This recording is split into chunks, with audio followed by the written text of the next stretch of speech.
Installing cold water supply to fixtures.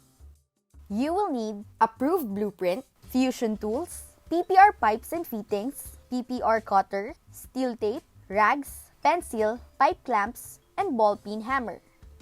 From the isometric plan of the cold water supply system, estimate the quantities of materials for the installation. Identify the water source in the plan. Locate the positions of the fixture where water supply is needed.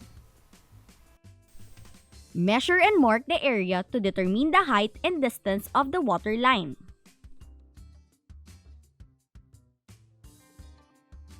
Fusion the pipes that needs to be connected.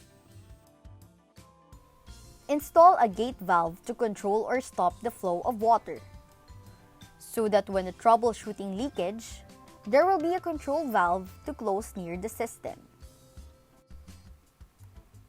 Split the horizontal water line using a T in order to supply water on the opposite comfort rooms. Use a 32mm by 25mm diameter reducing elbow to reduce the pipeline going down to supply water in each fixture. Provide an air chamber line in every end of the water supply line.